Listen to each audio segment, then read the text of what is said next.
श्री स्वामी समर्थ मैत्रिणींनो, आज आपण बनवूया तांदळाची खीर. चला तर मग सुरू करूया. मी इथे अर्धा लिटर दूध घेतलेलं आहे, ते तापवून घ्यायचं आहे. त्यानंतर त्यामध्ये टाकायचं आहे तूप. एक 5 ते 10 मिनिट थोडं हलवत राहायचं दुधाला.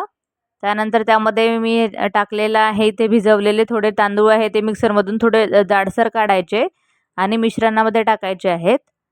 मिश्रण थोडं 5 ते 10 मिनिट थोडं हलवत राहायचं आहे, जेणेकरून त्यामध्ये गाठी होणार नाहीत. त्यानंतर आपण यामध्ये टाकलेले आहे ड्राय फ्रूट्स. त्यामध्ये काजू, मनुके, बदाम आणि खोबरे टाकलेलं आहे. थोडी वेलची पूड टाकायची आहे. मिश्रण थोडं घट्टसर झालं की त्यामध्ये मी अर्धा वाटी साखर टाकलेली आहे. बघा मिश्रण किती छान घट्टसर झालं. तयार आहे आपली तांदळाची खीर. तर कशी झाली मला कमेंट करून नक्की सांगा आणि तुम्ही कशी बनवता ते पण मला सांगा.